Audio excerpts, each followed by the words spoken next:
Namni baay'een albamiin eebbisiisa yommuu jedhu sirbite moo jedhu namni baay'een na gaafachaa ture. Ani oomayyuu beeku waa'ee sirbaa. Biraanuu Gammachuu qopheesse Anzaalaalam Taaddasaati. Kan jalqabaatiin miseensonni gosa Akeeshoo naannoo Somaalee magaalaa Boombaasitti osoo sirna aadaa irratti hoogganaa gosa isaanii filachuuf mari'ataa jiranii humnoota nageenyaa fi kanneen hidhataniin ajjeechaa raawwateen lubbuun namoota 11 darbuu koomishiniin mirga namoomaa Itoophiyaa ibse. Koomishinichatti qorataa kan ta'an obbo Emaad Abdul Fattaa haalatti haleellichi raawwate dubbataniiru. Naannoo Somaaleetti godina Faafan magaalaa Bombaas jedhamtu magaalaa xinnoo tokko keessatti namoota sirna filannoo hoogganaas aadaa tokko irratti wal gahan irratti wallabdee namoota achirratti wal gahanii fi humnoota nageenyaa naannichaa jidduutti uumameeni lubbuun namaa dabree jira. Akkasumas namoonni miidhaan qaamaa irra gahee jirudha kan jedhudha. Ibsa kana gudunfaan nuti irra geennee qorannoo geggeessineen sababa ajjeechaa sanyii kan ta'e humnoonni nageenyaa naannichaa humna barbaachisaa ta'e ol fayyadamanii jiru. Kanaafis sababa ajjeechaa saniif sababa ta'anii jirudha kan jedhudha. Tole, namoota meeqatu ajjeefame meeqatu madaa'e qorannoo bira geessaniin? Egaa akka qorannoo keenyaatti taateewwan sunniin kan raawwataman guyyaa lamaafidha. Guyyaa tokkoffaa irratti namoota tarkaanfii humnoota nageenyaatiin fudhatameen namoota 10tu lubbuun isaanii dabree, guyyaa lammaffaa irratti ammoo qaamoleen biraa naannoo sanitti hidhatanii namoota walgaan irratti tarkaanfii fudhataniin namni tokko lubbuun isaa kan dabre yoo ta'u dubartiidha. Namni lammaffaa miidhaan qaamaa irra ga'eera, sunis dubartiidha.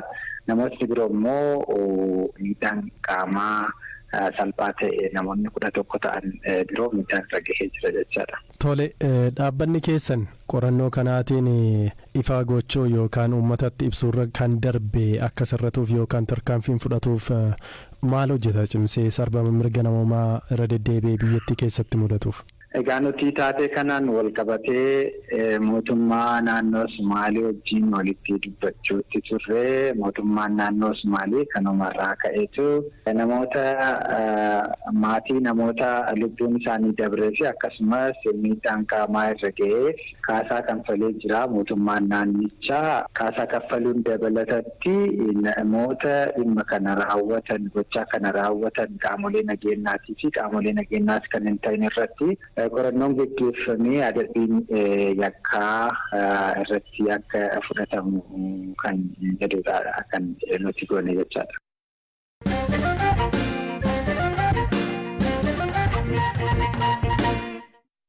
Godinaalee Oromiyaa garaa garaatti wal waraansi ija addunyaa jalaatii dhokfame gaggeeffamaa jira jechuun har'a KFO'n ibsa miidiyaaleef kennee jira.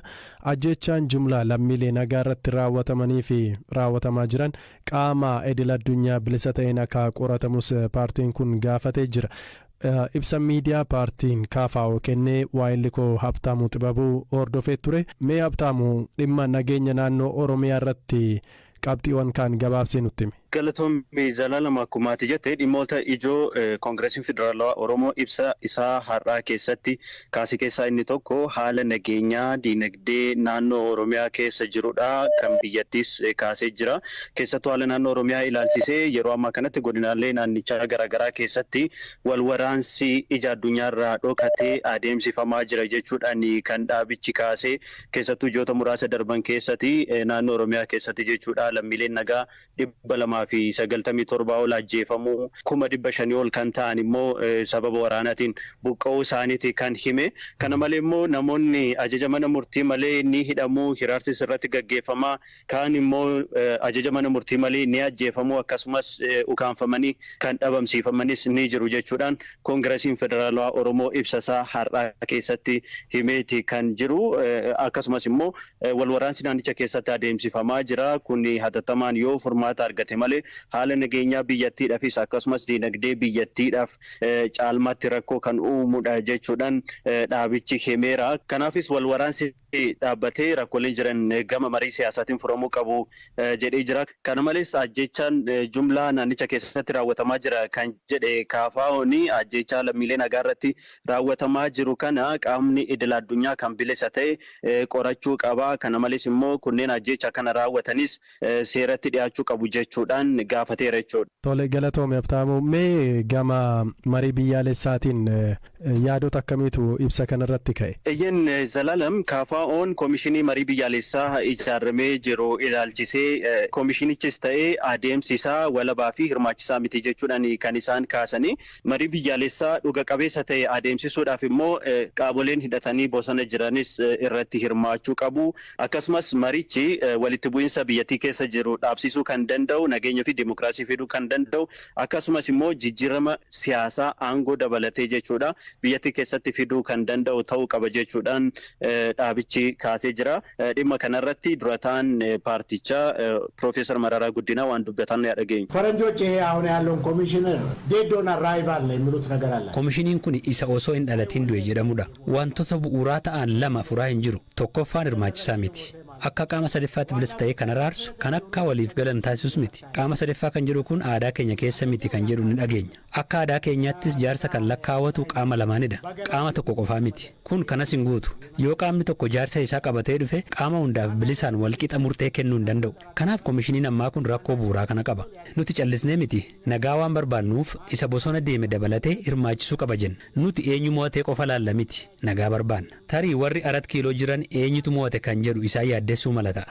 Nuti garuu eenyullee mo'achuu danda'us dhumaatii yaa dhaabbatu wal balleessuu yaa dhaabbatu jenna. Kana waan ta'eef aadaa Itoophiyaatti iyyuu qaama walabaa argachuuf gama lamaaniitu jaarsa lakkaawachuu danda'a. Jaarsi gamtokkeen jaarsa miti. Kanaaf hirmaachisaa yaa ta'u. Lammaffaa immoo qaama kamirraa bilisaa ta'u jenna. Kan kana hin guunne eessa hin geessu. Tole gama biraatiin KFO humna hidhatee bosona jiru waraana bilisummaa Oromoo walitti dhufeenya qabdu jedhamuutiin akka himataman yookaan komiin akkasii akka irratti ka'aa ture dhaga'amaa ture. Kanaafis har'a deebii kennanii jiru. Mee maal jedhan yaabte? Eeyyeen Zalaalam, walitti dhufeenya waraana bilisummaa Oromoo kan mootummaan Abaa Shanee jedhee waamu wajjin wal qabatee hooggantoonni KFO ibsa har'aa irratti deebii irratti laataniiti kan isaan jiranii. Dhimma kanarratti itti gaafataman sabquunnamtii KFO obbo Sultaan Qaasim naannoo Oromiyaa keessatti waraanni adeemsifamaa jira. Kan ammoo nuti balaaleffachaa jirra. Gochaa gara jabinaa naannicha keessatti raawwatamaa jiru.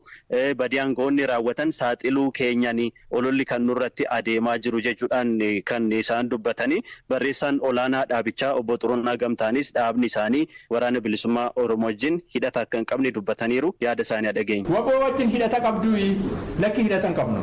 Akkamitti hidhata qabaachuu dandeenya? Nuyi nageenyaan qabsoofnaan warra hidhata qabaatu darbee hin sodaannaan biyya diimokiraasiin hin jirre keessatti biyya mootummaan abbaa irree hin jirre keessatti dhaabbileen sirna sana morman qawwee qabatanii bosonatti gadi fiiganii waraanan jiraachuudhaaf malu.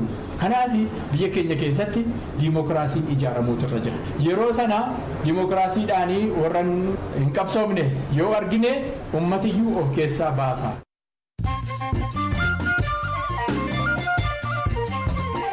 Gidduun oduu gaggabaaboon sinitti makoree qindeessituu mootummaa ce'umsa biyyaalessaa naannoo Oromiyaa jedhamanii fi gaazexeessitootni miidiyaa ONN har'a mana murtii waliigala Oromiyaatti dhiyaatanii ammas marsaa 6ffaaf beellaman. Oolmaa dhaddachaa mana murtii waliigala Oromiyaa calcalitti irra ooleen himatii dhiyaatee ifa akka hin taanee fi keewwata namni ittiin himatamuu hin dandeenye of keessatti qabatee jira jechuun ammas yeroo itti aanuuf abbaan alangaa himata sirreessee akka dhiyaatuuf gaafa 24/5/2022tti beellameera. Loltootni Raashiyaa lammiilee Yuukireen nagaa hidhannoo hin qabne osoo itti dhukaasanii ajjeesanii viidiyoon dhoksaan waraabame saaxile. Viidiyoon dhoksaan waraabame BBC harka galuun qoratamaa jira.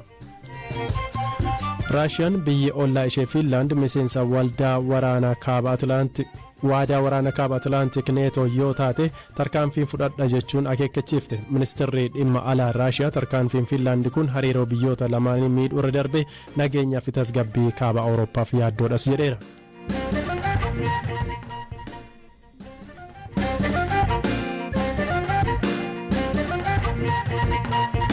Tibbana albamni sirba cidhaa godinaalee Oromiyaa garaagaraa of keessaatii qabu eebbifamee ture. Sirbi kunis kan hojjetame karaa Bashaatuu Tolamaariyaam Malchii Miidiyaa jedhuun akka ta'edha kan dhageenye. Dhimma kanarratti Bashaatuu waliin turtii taasisnee jira. Mee jalqaba irratti Bashaatuu hiriyooleen maali asirraa haa eegalu? Hiriyooleen albama kanarraa muuziqaa jiru tokkodha. Muuziqaa Gujiiti. Yommuu intalli tokko heerumtee manaa baatu hiriyoolleen ishii walitti dhufanii taphatanidha. Albamii keenyaaf immoo itti waamamuuf namatti tola jennee yaanneeti isa moggaasne hiriyootatu walitti dhufee kana hojjete waan ta'eef isa yaannee moggaasne. Albamni kun sirboota godina garaagaraatti beekaman of keessaatii qaba jedhee yaada. Sirboota meeqa walitti qabatee jiru? Albamni kun sirboota 11 of keessaa qaba. Akkuma beektu Oromiyaan bal'oodha. Aadaallee baay'ee babbareedaa baay'ee qabna waan ta'eef Hararirraa, Gujiirraa, Wallaggarraa, Shawaarraa sirboota arganne hojjenne jechuudha. Kan cidhaa qofa miti hojiin hojjetame kan guyyaa dhalootaaf kan itti fayyadaman sanaachis kan graduation yeroo eebbaas kan itti fayyadamnu isas hojjenneerra. Albama kana yookaan sirba kana kanneen dura hojjetamaa turan irraatii maaltu adda godha jetta Bashaatuu? Namoonni albamni kun yeroo jalqabaatiif bahee sirba cidhaa yeroo jalqabaaf eebbifame jedhanillee kan wal harkaa fuudhan ni jiru. Lakki yeroo jalqabaaf miti kanaan durallee kan weellisan ni jiru kan jedhanii deebisanis ni jiru. Dhugaa jedhan namoonni baay'een waan dhagahameen beekamneef jechuun kana dura anillee albamii guutuu haala kanaan Oromiffaan bahee namoonni 5 walitti dhufanii albamii hojjetan dhageen beeku. Garuu immoo namni artistoonni adda addaa yeroo adda addaatti sirba cidhaa hojjetaniiru. Garuu albama guutuu kolleekshiniidhaan haala kanaan yommuu hojjetamu nuti arginee hin beeknu. Jiras jechuudhaaf evidensi hin qabnu, jirus jechuudhaaf nama rakkisa waan ta'eef callisnee sirba cidhaa hojjechuu qofa osoo hin ta'in aadaa akka hin dagatamne akka haala saniin gadhiisne sirriitti itti yaadne aadaa kanuma orijinaalii isaa san filmee sagalee gaariidhaan istuudiyoo gaarii keessatti akka hojjetamu yaadnee isa hojjenne. Misirroonni hedduun akka keessatti hirmaatan dhaga'e. Meeqa ta'u guyyuma sana wal fuudhan immoo guyyaa cidha isaanii irra dhaqxanii waraabdaniiti immoo maal deeggartan? Akkam gooni seete yommuu albamii kana eebbisiisuuf yaadnu nyaatni ni jiraata, dhugaatiin ni jira, sirbi immoo kan cidhaatu sirbama. Akkana taanaan maaliif misirroonni sababa adda addaatiin qophii gaa'ela isaanii gochuu hin dandeenye walitti finnee maaliif asirratti wal fuudhan maaliif hin taasisne jennee yaanneeti gara sooshaal miidiyaa gara reediyootiin waamicha dhiyeessine misirroonni adda addaa akka galmaa'an jechuudha. Isaan uffata isaanii qofa fidanii akka dhufan uffatas kan hin dandeenye immoo nuti akka dandeenye gooneeti. Gaafsan meekaappii isaanii hojjechiisnee firoota isaanii affeerree sirna kanarratti akka wal fuudhan goonee jechuudha. Misirroota gara 12 cimdiidhaan jechuudha. 24 misirroota 24tu sirna kanarratti argame. Tole Bashaatuun gaazexeessummaan beekamti ture. Sirbas ni yaalta moo as keessatti bakka itti sirbitu ni jira? Namni baay'een albamiin eebbisiisa yommuu jedhu sirbite moo jedhu namni baay'een na gaafachaa ture. Ani oomayyuu hin beeku waa'ee sirbaa.